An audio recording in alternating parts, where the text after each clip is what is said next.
دوسرا فرض روزہ ہے۔ یہ روزہ کیا ہے؟ جس سبق کو نماز روزانہ 5 وقت یاد دلاتی ہے، اس سے روزہ سال میں ایک مرتبہ پورے 1 مہینے تک ہر وقت یاد دلاتا رہتا ہے۔ رمضان آیا اور صبح سے لے کر شام تک تمہارا کھانا پینا بند ہوا۔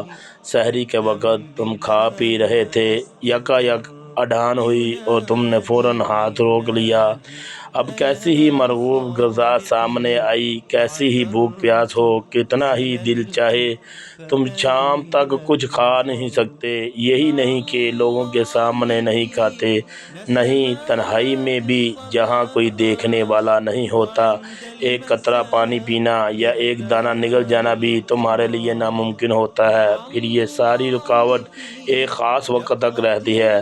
ادھر مشرق کی اذان ہوئی اور تم افطار کے لیے لپکے۔ اب رات، پھر بے خوف و خطر تم جب اور جو چیز چاہتے ہو کھاتے ہو۔ غور کرو، یہ کیا چیز ہے؟ اس کی تہہ میں خدا کا خوف ہے، اس کے حاضر و ناظر ہونے کا یقین ہے، آخرت کی زندگی اور خدا کی عدالت پر ایمان ہے، قرآن اور رسول کی سخت اطاعت ہے، فرض کا زبردست احساس ہے، صبر اور مصائب کے مقابلہ کی مشق ہے، خدا کے احساس ہے، صبر اور مصائب کے مقابلہ کی مشق ہے، خدا کی خوشنودی کے مقابلہ میں خواہشات نفس کو روکنے اور دبانے کی طاقت ہے۔ ہر سال رمضان کا مہینہ آتا ہے تاکہ پورے 30 دن تک روزے تمہاری تربیت کریں اور تمہارے اندر یہ تمام اوصاف پیدا کرنے کی کوشش کریں تاکہ تم پورے اور پکے مسلمان بنو، اور یہ اوصاف تمہیں اس عبادت کے قابل بنائیں جو ایک مسلمان کو اپنی زندگی میں ہر وقت بجا لانی چاہیے۔ پھر دیکھو، اللہ تعالیٰ نے تمام مسلمانوں کے لیے روزہ ایک ہی مہینے میں فرض کیا تاکہ سب مل کر روزہ رکھیں، علیحدہ علیحدہ نہ رکھیں۔ اس کے بے شمار دوسرے فائدے بھی ہیں۔ ساری اسلامی آبادی میں پورا 1 مہینہ پاکیزگی کا مہینہ ہوتا ہے۔ ساری فضا پر ایمان اور خوف خدا اور اطاعت حکام اور پاکیزگی اخلاق اور حسن عمل چھا جاتا ہے۔ اس فضا میں برائیاں دب جاتی ہیں اور نیکیاں ابھرتی ہیں۔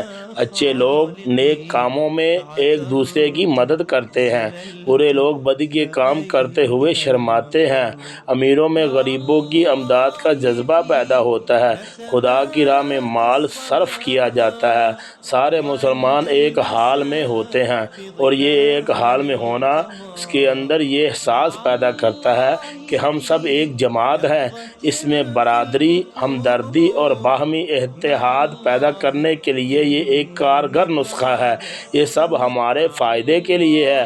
ہمیں بھوکا رکھنے سے خدا کا کوئی فائدہ نہیں، اس نے ہماری بھلائی ہی کے لیے رمضان کے روزے ہم پر فرض کیے ہیں۔ اس فرض کو لوگ بغیر کسی معقول وجہ کے ادا نہیں کرتے، وہ اپنے اوپر خود ظلم کرتے ہیں، اور سب سے زیادہ شرمناک طریقہ ان کا ہے جو رمضان میں اعلانیہ کھاتے پیتے ہیں۔ وہ گویا اس بات کا اعلان کرتے ہیں کہ ہم مسلمانوں کی جماعت سے نہیں ہیں، ہم کو اسلام کے احکام کی کوئی پرواہ نہیں ہے، ہم ایسے بے باک ہیں کہ جس کو خدا مانتے ہیں اس کی اطاعت سے بھی کھلم کھلا